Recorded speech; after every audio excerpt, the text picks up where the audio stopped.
안녕하세요. 네, 안녕하세요. 저희가 그러면 왜 이 자리에 모이게 됐냐? 여러분 큐티하고 계시죠? 이번 5월, 6월 매일 성경의 큐티는 우리 시편입니다.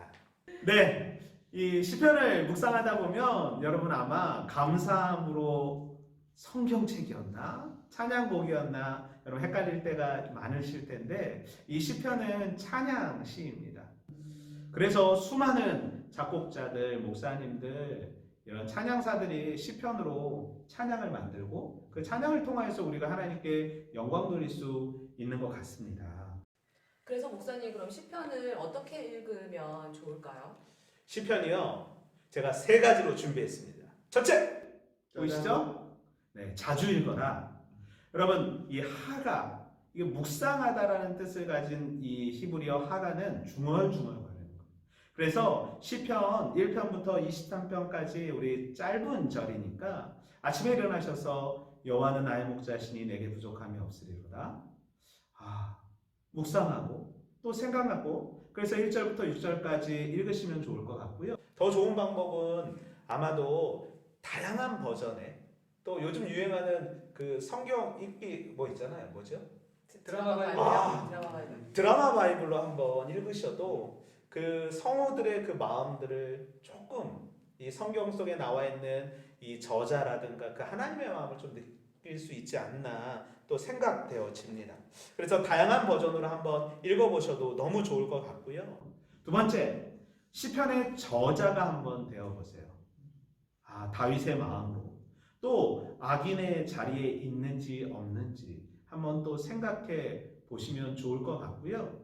그 다음에 더 중요한 것은 그 저자를 이해하는 것보다 더 중요한 것은 그 저자이신 하나님의 마음을 묵상하는 것이 가장 좋은 것 같습니다. 또 세 번째는요, 바로 이 시편 전체가 이 토라, 죄, 심판, 은혜, 좀 더 쉽게 말한 창조, 타락, 구속이라는 관점으로 쓰여졌다는 거예요.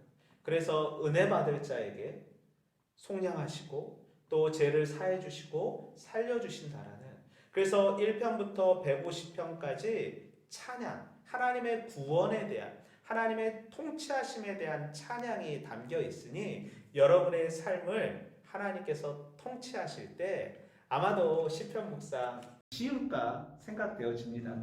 동의하시죠? 네. 우리 강사님들은 생각하시기에 저는 이렇게 좀 크게 폭넓게 시편을 어떻게 효과적으로 묵상할지에 대해서 이야기했는데 조금 더 디테일하게 어떻게 하면 좋을까요? 시편 묵상을 할 때 좀 구조적인 관점도 필요한 것 같아요.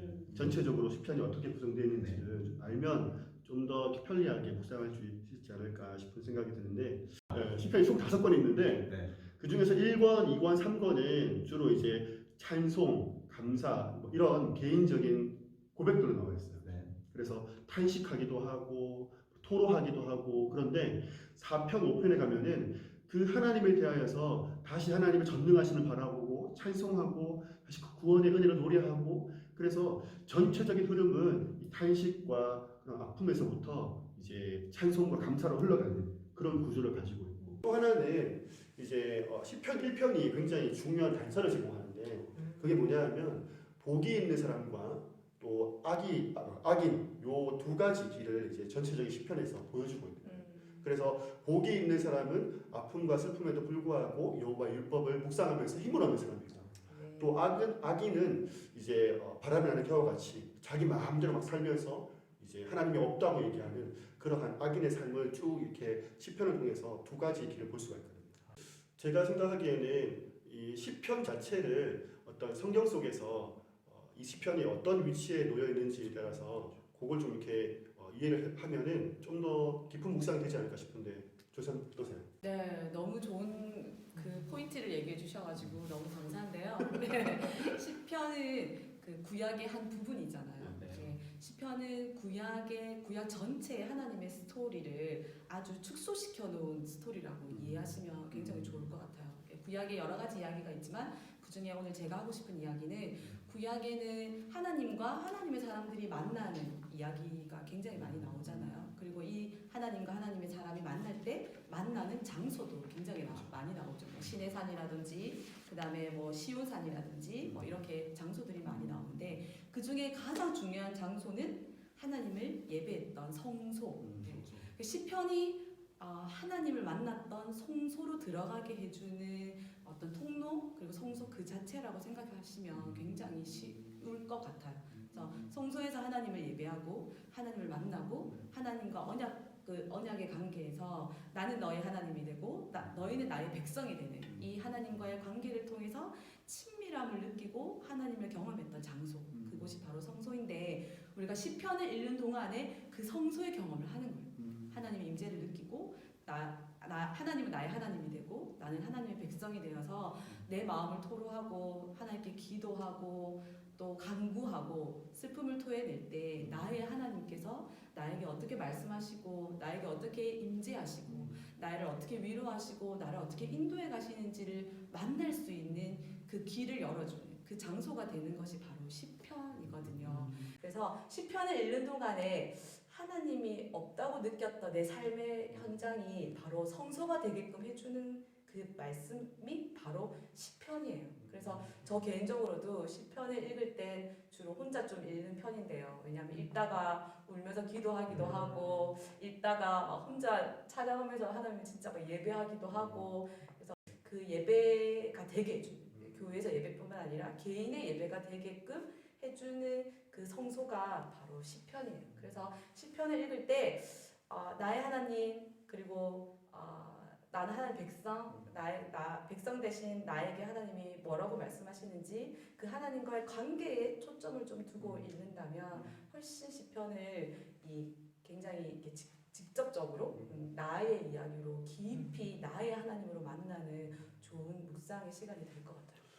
저는 그 전수한 얘기 들으면서 이제 우리 교회가 이제 다시 오픈하잖아요. 네. 그래서 어떤 성소의 개념을 가지고 시편을 묵상하다 보면은 우리가 다시 교회로 이제 와서 예배드리는 그런 감격들이 되게 새로워질 것 같고 좋을 것 같아요. 네. 그래서 5월 딱 시작하면서 같이 네. 그렇게 하면서 너무 좋은 것 같아요. 그렇게 하면 되게 좋을 것 같아요. 네. 그러네요. 시편을 보니까 뭐 감사시도 있고 참회시도 있고 뭐 율법시도 있고 또 무신론자 시도 있고 되게 다양한 시들이 있더라고요.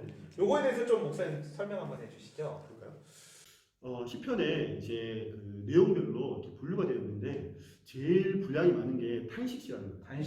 탄식시는 이 시편의 저자가 자신의 어떤 상황이나 그런 환경에 대해서 이 힘들고 고통스러움에 대해서 하나님께 막 탄식하는 시인데 전체 한 60편 정도가 탄식시예요. 엄청 많죠.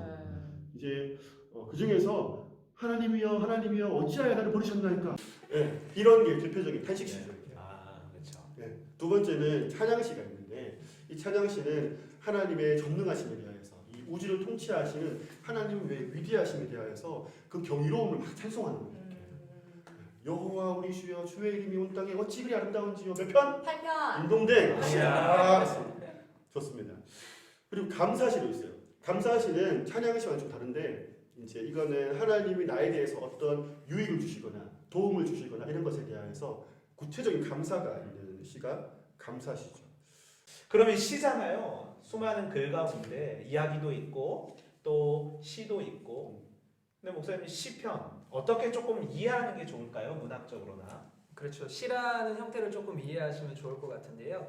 그 첫 번째는요. 간결하고 짧게 이루어졌다는 것. 그래서 즐기면서 읽으시면 됩니다. 길지 않기 때문에. 예를 한번 들어볼까요? 구약에도 시의 형태가 나오는 게 있는데요. 아담에게 하와를 지어주셨을 때 모습을 한번 볼까요? 하나님이 좀 길게 그 상황을 설명을 하십니다. 독처하고 있었다, 잠들게 하셨다, 갈빗대를 취하셨다, 하와를 만드셨다. 그런데 이 긴 설명을요, 아담이 시적인 표현으로 쫙 간결하게 압축해서 이렇게 표현을 합니다. 그는 내 뼈 중에 그렇죠. 내 살 중에 살이라. 그 긴 문장을 이렇게 한 번에 쫙 압축을 하니 듣는 사람이 이미지화하면서 쉽게 이해를 할 수 있는 거죠. 시편의 특징은 이런 것입니다. 간결함. 그리고 또 한 가지 특징이 있는데요. 강조하고자 하는 것들을 강조할 때 패턴을 사용을 한다라는 것입니다. 마태복음에도 이런 패턴이 나오는데요. 한번 들어보셔요. 너희가 비판하는 그 비판으로 너희가 비판을 받을 것이다. 똑같은 단어를 반복하면서 운율도 살리고 이런 식으로 패턴을 가지고 있는 모습을 보이는데요. 시편 15편 아까 말씀드렸던 성소와 장막이 나오는 그 시편에 이렇게 기록이 되어 있습니다. 여호와 주의 장막에 유할 자가 누구 오며 주의 성산에 거할 자 누구 오니까 하면서 패턴을 살려서 읽으시면 아 시적인 또 다른 감흥이 있겠구나 네. 하는 걸 배우실 수 있을 것 같습니다. 네. 아, 너무 감사합니다. 그런데 우리 시편을 조금 더 생각하다 보면 이 시편을 본문 위에 그러니까 표제라는 조그만 글씨에 이게 가로가 이렇게 쳐져 있잖아요. 그게 뭐예요? 네네. 이 위에 붙어 있는 이 표제는 시편을 조금 더 문학적으로 또 이스라엘 어떤 배경을 좀 이해하는 데 도움이 되는 단어들이 좀 많이 적혀 있는데요. 그러니까 우리의 언어가 아니라서 굉장히 좀 어려운데 특별히 뭐 이렇게 시편의 그 내용을 담고 있는 의미를 담고 있는 건 아니고 이게 노래이다 보니까 뭐 어떤 현악에 맞추어서 혹은 이 한 사람의 대표자가 부르면 따라 부르는 어떤 형식이라든지 아니면 어떤 악기에 맞춰서 불러야 된다든지 어떤 건 성전에 올라가면서 불렀다든지 이런 그 노래의 그 장르를 이야기해주는 그 설명들이 그 표제 위에 많이 올라가 있어요. 그 셀락은 저도 이렇게 읽을 때마다 이게 무슨 의미인지 궁금해하지만 그냥 넘어갔던 것 같아요. 그리고 제 개인적으로도 아멘이라고 이렇게 알고 있었는데 조금 찾아보니까 이 시편 안에 셀라라는 단어가 77번이나 나올 정도로 굉장히 많이 사용되고 있는데요. 아무래도 노래이다 보니까 이 노래를 강조해주기도 하고 또 노래를 멈추게 해주기도 하는 의미도 가지고 있더라고요. 여러분 우리 이렇게 시편 묵상 함께 묵상하기 전 여러분들에게 좀 작은아마 귀한 정보들을 알려드렸습니다. 지금까지 우리 슬기로운 큐티 묵상 또 큐티 강의의 우리 수영롭게 큐티 강사들이었습니다. 다음에 또 만나요.